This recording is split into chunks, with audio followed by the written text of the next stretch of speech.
Was a yacht girl. That's right. It's mentioned in the book. Meghan used to entertain as a yacht girl. Now, I'm not saying it's true. I'm not saying it happened, but I am saying Harry knows it.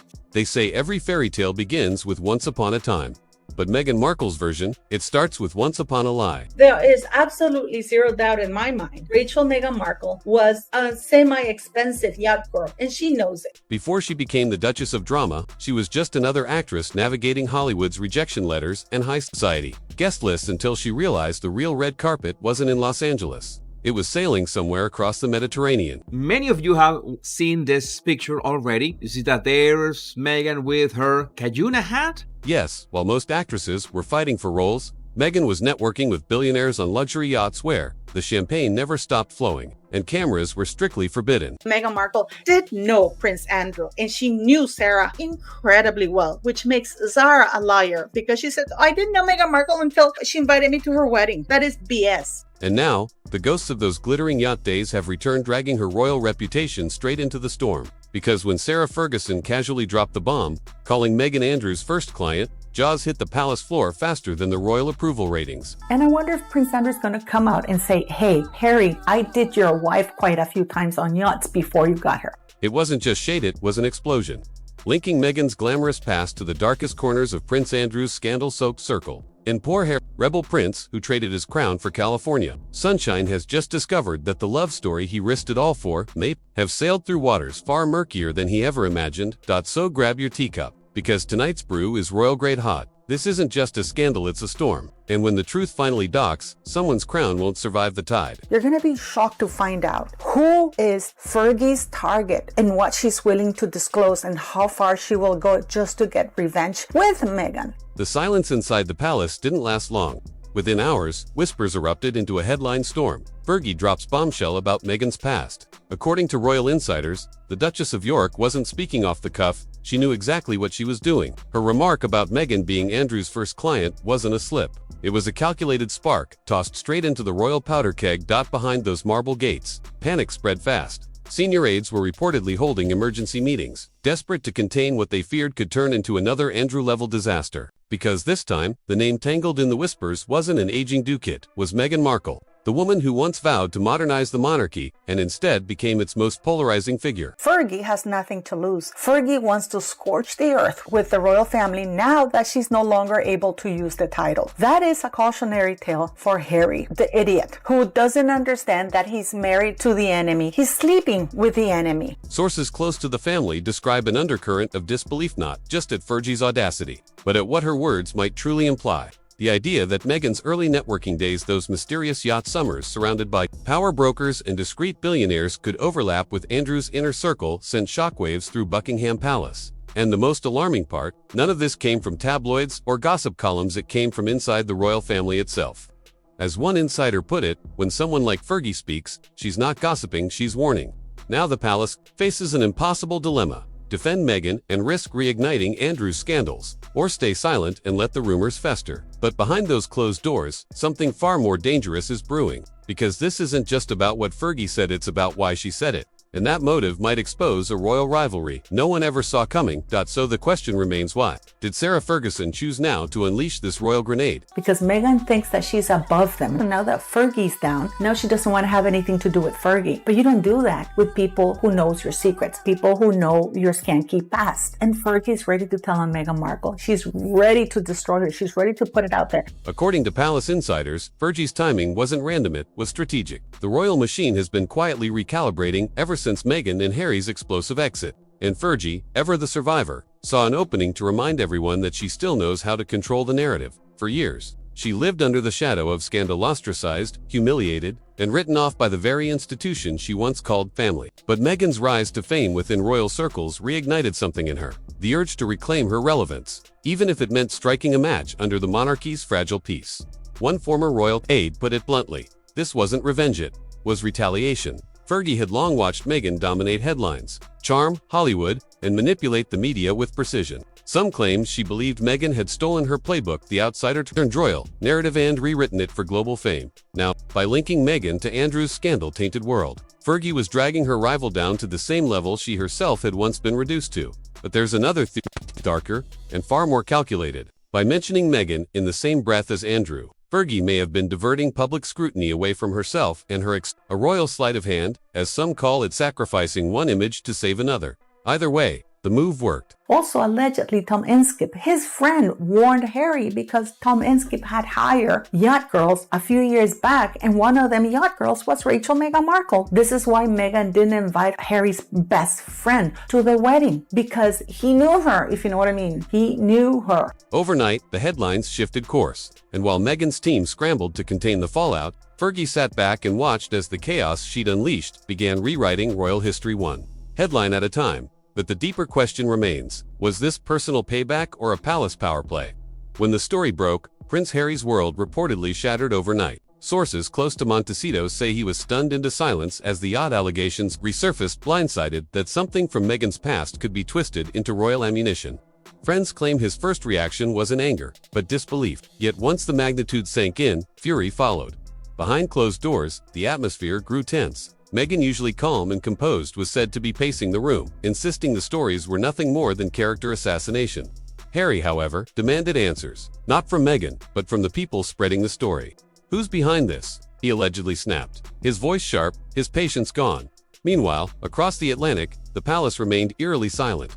Official spokespeople refused to comment. Senior courtiers moved meetings behind closed doors, and deep within the royal corridors, whispers began to circulate, not about the truth of Fergie's words, but about Harry's reaction to them. It could be also happening that the royal family is saying, hey, if you put a book out about Meghan Markle and completely destroy everything and really tell the people how Meghan met Harry, then we can work with you, or we're going to compensate you with somehow. Because I don't see Sarah, Fergie, trashing King Charles. She's not that stupid yet. She's not that dumb. One insider put it bluntly. Harry isn't just angry at Fergie, he feels betrayed by the family's silence. The tension between the Sussexes and the rest of the royals, already stretched to its breaking point, began to fracture even further. Meghan reportedly urged Harry to rise above it, to stay focused on their brand and their family. But the damage was already done, because this wasn't just gossip. This was personal. The man who once walked away from the crown for love was now realizing that, even oceans away, the monarchy could still reach him and strike where it hurts most. Now, a new question burns in the shadows. Was this fallout accidental, or perfectly engineered from within the royal ranks themselves? This isn't just another royal feud, it's a mirror reflecting the monarchy's deepest fractures. The Meghan-Andrew connection is more than just a headline. It's a reminder that the past never truly disappears. It merely resurfaces when it's most inconvenient. The palace has always survived by controlling the story, but this time, the narrative slipped through their fingers and landed squarely in the court of public opinion. For Prince Harry, the scandal cuts deeper than pride. It challenges the very foundation of everything he sacrificed to protect. The man who walked away from royal life to shield his family now finds himself watching that same family dismantled by whispers he can't control. John Lefebvre, who's behind the very popular Twitter account GS Elevator, Goldman Sachs Elevator, shared on Twitter that Harry wasn't the first prince that Meghan met. In a tweet on December the 9th, he wrote, "Prince Harry revealed that he met Meghan Markle on Instagram. Amazingly, that's not the first prince she met online. All the Saudis flew her to France and Dubai as a yacht companion. He's just the dope who tried to turn her into a housewife." Why are we still here? Just to suffer? For Meghan, it's a cruel twist of irony. The very charm that once opened doors in elite circles is now being portrayed as a weapon, strategy instead of struggle, ambition instead of innocence. Her carefully built reputation, cultivated through compassion campaigns and brand partnerships, now trembles under the weight of old rumors resurrected by royal politics. And for Fergie, she has proven once again that power in the royal world doesn't come from titles, it comes from timing. With a single sentence, she reminded everyone that she's still capable of shaking the palace walls. In the grand scheme, this isn't about one remark or one scandal, it's about legacy, loyalty, and leverage. For the monarchy, this moment is more than gossip, it's a warning.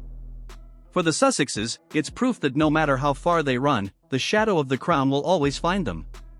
But the most dangerous question remains, who's truly pulling the strings behind this royal chaos? Every royal scandal has its ghosts, the figures who linger just out of sight, manipulating events while pretending to stay innocent. In this story, the whispers point not just to Fergie or Meghan, but to the network behind them. According to insiders, the spark that reignited this entire controversy didn't come from Buckingham or Montecito. It came from London's quiet elite, the kind of people who know every royal secret long before it hits the press. These are the gatekeepers, the power brokers, the fixers, old friends who trade information like currency. Some reports suggest that a select few from Andrew's long-forgotten circle were eager to shift public focus. With Andrew's past still haunting the royal narrative, what better distraction than tethering Meghan, Hollywood's favorite duchess, to the same scandalous world?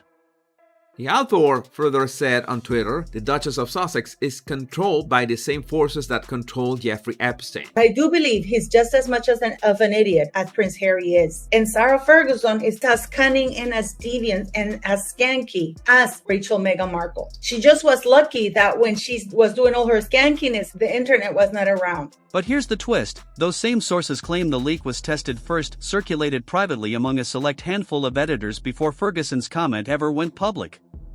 In other words, someone wanted this explosion to happen exactly when it did. Behind the glamour and the gossip, the real story isn't just about yachts or old grudges, it's about control. Control over headlines, over legacies, over who survives the storm and who becomes its casualty. On the royal chessboard of image and influence, no move is ever accidental. And if Meghan's name was used as a pawn in a larger royal game, then someone somewhere just declared checkmate. The only question that remains, who is bold enough to outmaneuver both the palace and the Sussexes? As the dust settles over this latest royal eruption, one thing becomes crystal clear: there are no winners in this war, only survivors. In Montecito, the atmosphere has reportedly turned icy. The once bright glow around the Sussex brand now flickers under the weight of uncertainty. Meghan, who has mastered the art of public reinvention, is said to be recalibrating, quietly pausing major appearances and steering her narrative back toward humanitarian causes, damage control delivered with a designer touch. Harry, however, is walking a different path. Friends describe him as distant, restless, torn between defending his wife and confronting the painful reality that royal politics still haunt him, no matter how far he's fled. The man who wants to fight a monarchy for love now faces the sobering truth: his past, his family, and his freedom remain chained to the same crown. She brought Jeffrey Epstein into that idiot formerly known as Prince Andrew into the royal family. These two women, Sarah Ferguson and Meghan Markle, are holding the entire royal family hostage. Meanwhile, inside Buckingham Palace, silence reigns, but it's the kind that screams. Senior aides refuse to comment on Fergie's words, while the king's advisors reportedly weigh how much truth can be buried without triggering an even bigger scandal. And somewhere in the shadows, those who orchestrated this storm watch with quiet satisfaction, their goals achieved, their fingerprints wiped clean. The monarchy endures, but it bleeds a little more each time. For the royals, it's reputation versus survival. For Harry and Meghan, it's love versus legacy. Yet the real mystery still hangs in the air like thunder before a storm. What secret truth was worth burning the royal peace for? And more importantly, who will be brave enough to reveal it next? That, ladies and gentlemen, is the storm shaking every royal corridor tonight. Fergie's words have cracked open secrets the palace hoped would stay buried forever, and now every whisper echoes louder than the crown itself. But if you think this is the first time Sarah Ferguson has thrown royal order into chaos, you haven't seen what she's been hiding behind her luxury lifestyle. Even before this yacht scandal hit the headlines, Fergie was living like royalty without the royal budget. From private jets to $200 dinners, from designer wardrobes to million-dollar debts, her life reads less like a duchess's diary and more like a billionaire's wishlist gone rogue. So when you're done here, don't stop watching. Check out our previous expose on Fergie's outrageous spending, royal feasts, private jets, and $4.2 million in debt. It's a jaw-dropping look at how one duchess turned extravagance into an art form and how those same choices may have pushed her to drag Meghan back into the spotlight. Because in the royal world, every move has a motive, and every headline hides a secret. You're watching Royal Spotlight, where power meets scandal, and every secret has a price. Hit that subscribe button, turn on notifications, and binge the full royal saga.